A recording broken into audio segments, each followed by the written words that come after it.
Welcome, residents, to the Dr. DC podcast. My name is producer Richard, and across from me is the Doctor himself. Hello. Each week we talk about the weird and wonderful world of DC while fielding questions from listeners just like you. Today is the 8th day of DocMas. That's right. How are you feeling? I'm drunk. Oh, fuck. Yes. That's right. It's Zod, Ursa, and... Okay, just so people have an understanding, I am generally a 1 to 2 drink minimum. I usually... And if you listen back to last year's DocMas, around this time I got real quiet. No, it was earlier. Yeah. You're doing better this year. That's to good. be perfectly honest, you're doing better That's this year. good. That's because we didn't have somebody making my drinks into doubles and triples. We had a ton of wine last episode. Yeah, that also didn't help. And we're having these fucking brandy beans now. White wine and brandy beans! Right. Let's head on over to the news. Let's do it.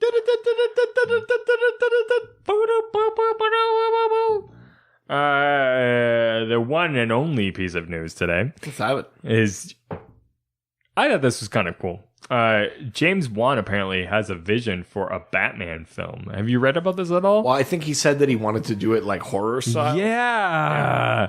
I thought that was the coolest thing. I think after the success of Aquaman, I don't see it being unreasonable that they would give him a Batman film. James Wan is a horror guy. And if you're going to pick a horror Batman comic, I think you got to go with a Snyder Capullo run. Maybe you do a Court of Owls thing. Maybe you do Endgame or not specifically that, but some sort of version of those things, right? Yeah. I mean, of course I'm into it. I'm pretty sure Matt Reeves is still technically attached to Batman, but who knows? Aquaman is being very successful right now. They might be willing to hand James Wan the reins to multiple franchises. You know? I don't see why not. Who knows? If there's another Justice League movie, maybe he gets it. Maybe Patty Jenkins gets it. You know what I mean? Like, they might be looking for the next person to sort of take The reins. take over. Yeah. I think that if you're going to do a horror of any DC character, I think that Batman's got to be in the top 3. Batman, I mean, James Wan's already producing Swamp Thing for DC Universe, so that's already happening over there. Yeah, I mean, there are other horror things that would make sense if you did some sort of magic. I would say, thing, but looking at the trailers for Aquaman, and it looks great, but like practical effects. Sure. Let's see some. If we're going to do a Batman horror film, let's see some practical effects. Yeah. I like CGI's fine, but like I'm a practical effects. Although I think if you're doing a Batman horror film, I'd want to see like fucking Clayface. I want to see like something that can become like monstrous, or a Bane that actually like like gets super like insanely. We've got enough Joker. We got too much Joker. Let's throw Joker off the thing. I get it. Joker for horror makes a lot of sense. But I think a horror Batman. I want to see a monster. Let's see some ventriloquist. Ventriloquist, sure. Clayface, Terrifying. something like that. Yeah, I'd be into that. Scarecrow, of course, obviously. Oh, yeah, but they've done Scarecrow well. I think that they've gotten the version of Scarecrow. Nope. Squawk. They've got the Squawk. They've got the Squawk, and they just need to get the rest of the Batman. Okay, Mr. Crane, you're gonna make sure that he's very afraid of bats. You're gonna want to encourage him to go into some sort of field, like some sort of pharmaceutical psychology. I know I just made that up, but I think he'd be pretty good at it. Seems like a good idea. All right, these chips have gotten very soft from the moisture. Sorry, the chips are soft? Yeah. From what moisture? I don't know. But I feel it in my teeth. Okay. Yeah, that doesn't sound drunk. So I'm going to explain. Shut up, you're drunk. We may or may not. I mean, we have made a very optimistic schedule for ourselves today, recording 12 episodes In 6 hours? Yeah. in a very sort of vein. We are now just about to hit 6 hours, and we are definitely nowhere near 12 episodes. In a vain attempt to be fair, but also to try to catch up on time. We're implementing for this episode only a thing that I'm calling two-face rules. Two-face rules. We're going to say that someone submitted a question. We're going to say their name. We will say the question.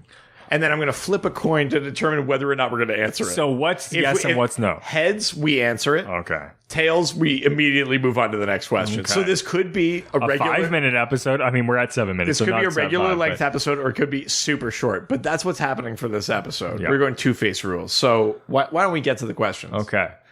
So we're heading on over to Instagram. Now we're going to Instagram, take some questions and answer them. Yeah.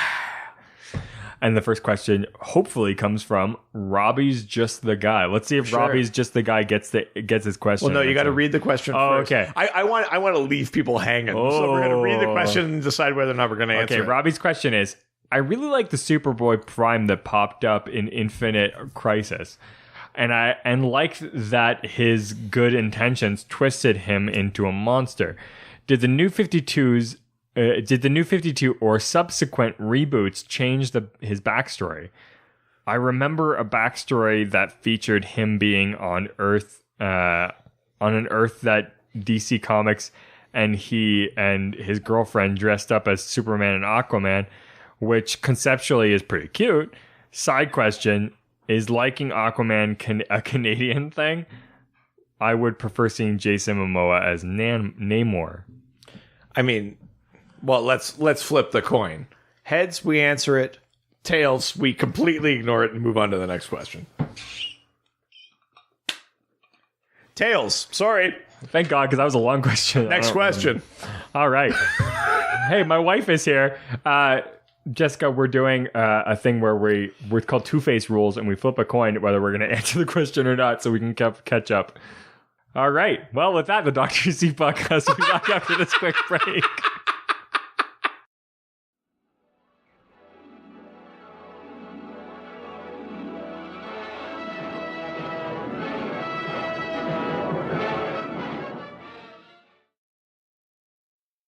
Hey, residents. I want to take this opportunity to do a huge shout out to the Brain Freeze Podcast Network.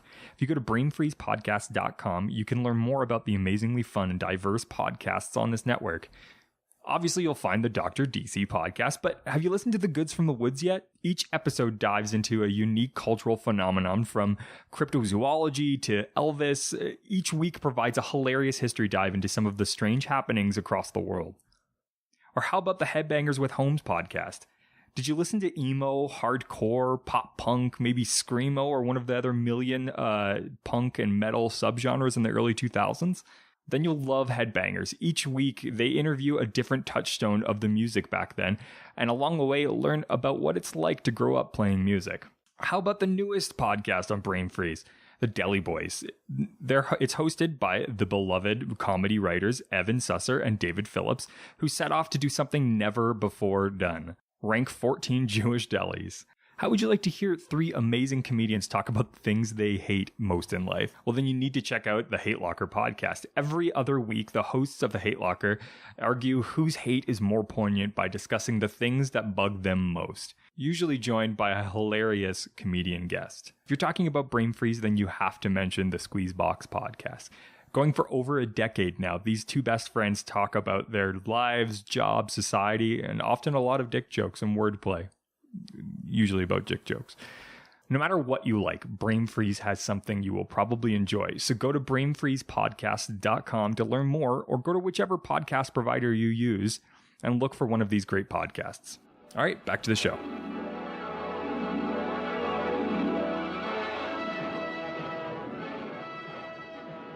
And we're back. All right, we already didn't answer one question. Let's see if we can not answer the next question. Let's see where this episode goes. Yeah, we're heading on over to email. Check email. Hopers from a female. What's my wife looking for?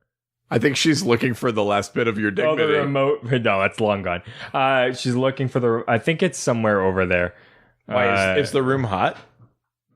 Why are you turning it off? Is the room hot?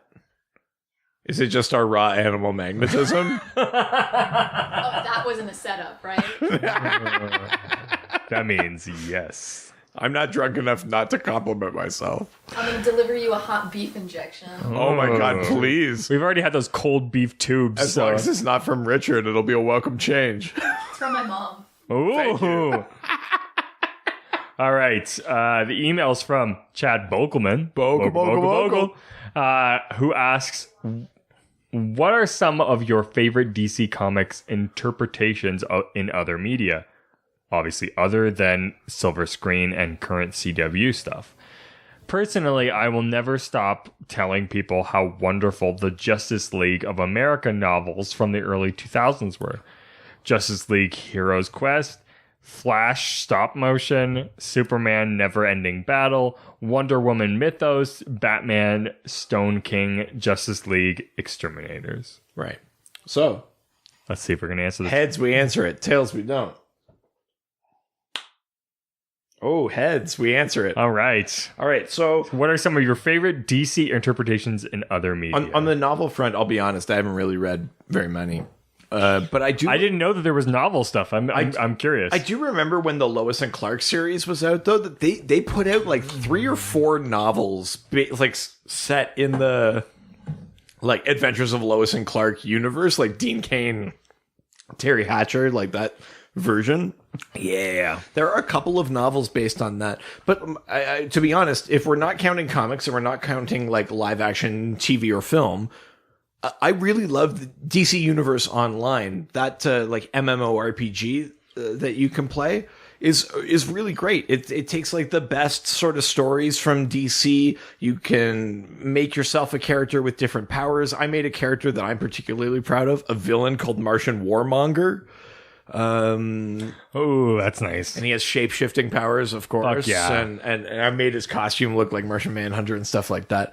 So Martian Warmonger, that was a character that I played on DC Universe Online. I like that you get to like encounter different villains like Grodd and Sinestro and different things like that. I think it's a really, really great version of like the best pieces of different stories of comic books. It's sort of like a hodgepodge of continuity, but it's definitely cherry picking the best bits, right? And each new story they release introduces something interesting. They just released an Atlantis chapter, and it includes characters like Coram Wrath, who's a very recent character who took over the throne and things like that. I would say I'm of things I'm most familiar with. I love DCUO.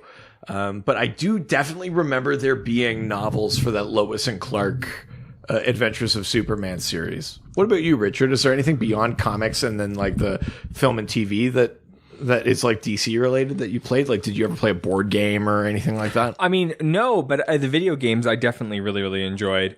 I really liked the Batman Arkham Asylum game. Sure, yeah. I think that storyline was really, really great. Having it all be surrounded around Joker and like you get sort of access to all of these other DC villains as you sort of go through the game. But I think that was probably my favorite sort of like outside of the comics, movies, TV sort of verse. Yeah. I really, really enjoyed. Yeah, I mean, if I'm being like, I haven't played like the deck building game or like things like that are sort of outside of that sort of the stuff that's like mainly in your mind, like movies and TV. But I know that Bokelman, like he's familiar with the deck building game. That might be a thing I have to get into, but I haven't done it yet, really. No, absolutely. I think that's definitely something that I've been super interested in. The sort of expanded universe of DC, like sort of stuff. The card games, the board games, especially. I think there's like an Arkham Asylum board game that I've been super interested in playing. Okay. Those are the type of things. Sorry, like the same sort of story as the video I'm game? actually not sure how closely related they are, but I know there is a board game that's related to that. But yeah, I think, I mean, maybe if you sign up to our Patreon and request that we play those games, then we can definitely make that happen. Yeah, let's make it about money. Yeah, fuck yeah, because it always is.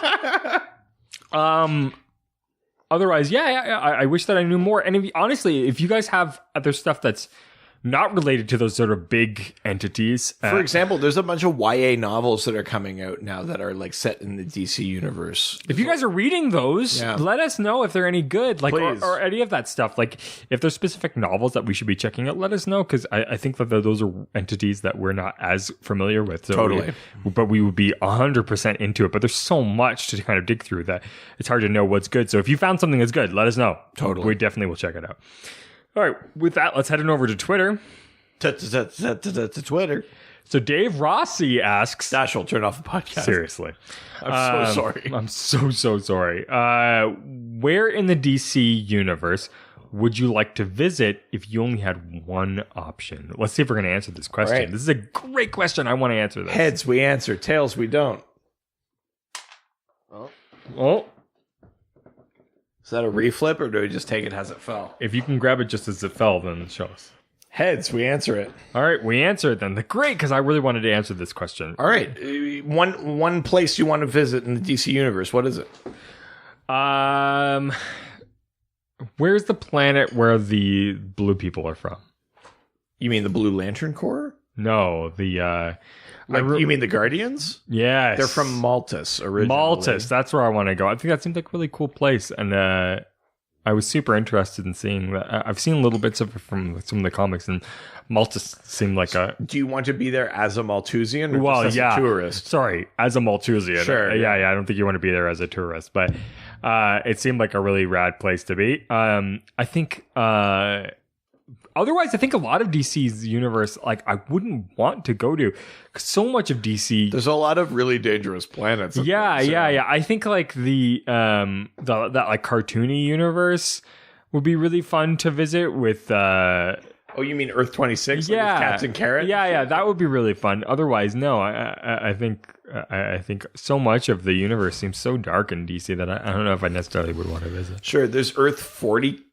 I think it's Earth 42, which is like the home to like the Chibi universe. Yes. But there's sort of a dark history there because a bunch of them are just like robots, and like maybe they're spying on behalf of the gentry and things like that. You don't know. So, yeah, you're right. I mean, there's a lot of planets that are like pretty scary. Ran is at least a planet of scientific inquiry and things like that. That's a relatively safe place to go, with a few notable exceptions. Yeah, let's see.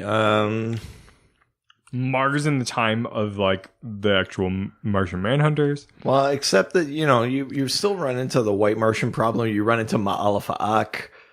There's still like some pretty big scary things going on. You know what would be rad actually is Krypton, when it was like not being like falling apart and destroyed. Krypton in its prime. Krypton in its prime sounds like a rad place, a super futuristic city that's farly advanced. Yeah, like, except that Brian Hitch's run on JLA kind of painted it as like almost like despotic and like tyrannically controlled by Rao, the Kryptonian sun god. Oh, yeah. I mean, I guess it depends what continuity you want to consider like super gospel, but like Brian Hitch's run on JLA kind of painted a pretty dark vision of ancient Krypton. So I mean, there's New Genesis, which would be great, created by Jack Kirby as part of the Fourth World series. I think New Genesis as like a planet from like the home of the New Gods. Yeah. I think would be obviously like really beautiful. I mean, contrary Except to that the planet itself is kind of devastated by war with apocalypse. They all live in a place called Supertown, which is a floating city over the ruined remains of their planet. Okay, yeah, that's See, there's so much darkness. This is the thing. A lot of places are like not fun to go to. I think Bizarro World, I think, is just funny. That would be funny. Then you really get to the flat world. I think for me, I'd want to visit the Parliament of Trees. I'd like to go to like the heart of the Amazon forest and be at the heart of the green. That's true, because it doesn't need to be another planet or another universe, so you can be... I think I'd be interested in visiting the Parliament of Trees, as someone who is like there, you sort of pure of heart and willing to learn and listen and things like that, not someone looking to exploit or destroy or anything like that. I think I'd be interested in going there. That's awesome. Yeah. Without a doubt, that's rad. Yeah. All right, well, let's head on over to Reddit. Where everyone is nice and no one's ever mean. That's right. We get a question from our old friend Synchro Shuken. Ooh, all right. What is it? Hopefully we can answer this question, which is, currently reading through the New 52 Batman run, finished 0 Year Dark City. It was pretty dope. How'd you guys like the Riddler actually doing some pretty boss shit? All right. Heads, we answer. Tails, we don't. Flipping, checking. Tails. Oh, we don't. Sorry, Synchro. Sorry. Next question. Next question. Well, coming from our favorite comedian, writer, podcaster, Kyle Clark from the podcast This Is Rad, who's just recorded his actual first comedy special. We go Kyle Clark. Kyle Clark is rad.com, which is a website that I developed. Nice plug. His old record's on there. I'm a person, but his new record should be on there soon. He has a question, which is compare, contrast DC representation of Canada versus Marvel's oddly sinister vision of Canada. So Marvel obviously has a pretty sinister version of Canada through Wolverine, showing it as a place where he got his powers through like this torturous, active scientific.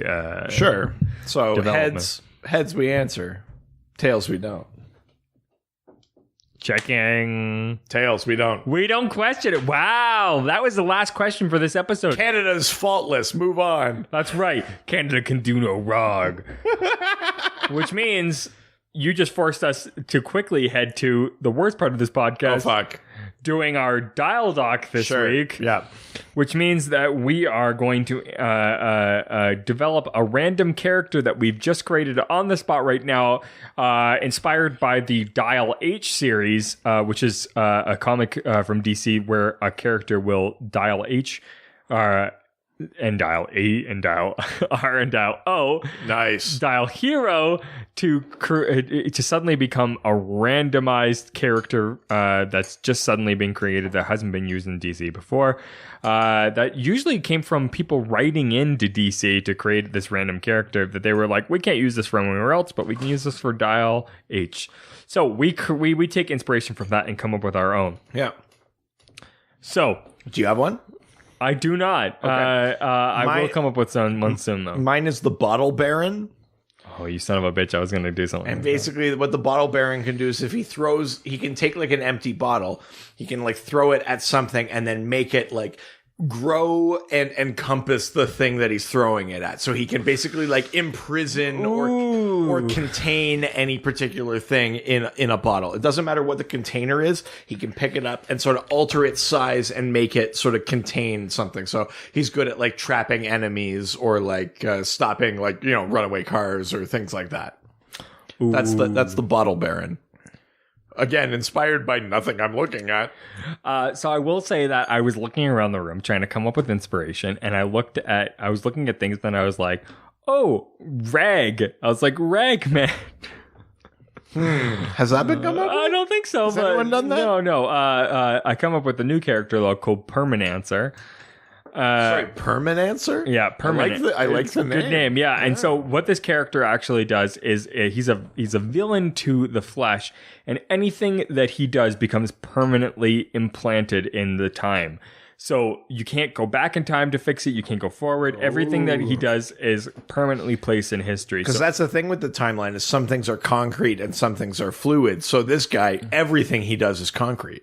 Yes. So interesting. So you can't go back and fix it later. You have to stop him before he does it. And so anything that you try to do, even the things that, if anything slightly touches the things that he does, that means that those things can't be changed if they affect what he's done at all. Oh, interesting. That's actually pretty cool. That's a pretty good one. Sorry, what's his name again? The Permanancer. The Permanancer. That's a good name. That's a good one, actually. I'm sort of impressed. What did you look at that made you think of that? I looked at my markers for the whiteboards. Wait, you use permanent markers on your whiteboard? No, I don't. But I looked at those markers and I was like, those are whiteboard markers. Thank God they're not permanent markers. Oh, I see. Permanancer. Understand. I'm pretty smart, I'm impressed with that one, actually.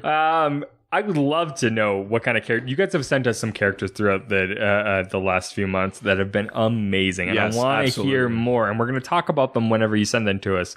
So send us your dial docs. All you have to use is the hashtag dial doc, and send us your heroes, your villains. Or maybe you can even just send us some questions for the next episode, or just nerd out with us on DC subjects or just random nerdisms. All you have to do is contact us through those various social media contact platforms such as Facebook, Dr. DC Podcast. Twitter, At Dr. DC. Instagram, Dr. DC Podcast. email, DrDCPodcast@gmail.com. Reddit, r/Dr_DC. or you can check out some of the articles we posted or some cool merch that we've done. We've got t-shirts and mugs and sweaters and bags and all this fun stuff on our website. DrDCPodcast.com or .ca. Oh, and you know what we can do? We can take some phone calls. You can call us on the doc phone. The doc phone is now open. All you need to do is call us at 208-917-DCEU. That's 208-917-3238. Leave us a voicemail, and we will play that on the next episode. And don't forget to rate, review, and subscribe on iTunes. Leave us a 5-star review and write something nice, something mean, something that has nothing to do with our podcast. Regardless of what you write, we will read it on the next episode. If we get 30 reviews, which we're currently at 21, we will do a live stream video episode of Dr. DC. I will put a whole I've got a tripod, I've got an iPhone, I've got a setup that will hold that iPhone up so that you can see what we're doing and how we move around a lot. Surprisingly, for an audio podcast, we move around a ton. If you want to see that, That's true. if you want to see that, all you have to do is leave us a comment if you haven't already. If you have, bother your friends, your family, other podcasters who you have no affiliation to. You know, if they listen to us and they haven't reviewed, or if they have and you're not sure, bother them. Maybe they'll bother somebody else they know because they don't want to be harassed so much. We implicitly encourage harassment if it involves us getting more reviews. I mean, I'd be careful about how we phrase that. No, it's fine. Okay. Sexual harassment, physical harassment. We enforce all harassments if it involves us getting reviews. Yikes. With that, we will be back tomorrow. Same doc time, same doc channel. Ciao, my friends. Adios.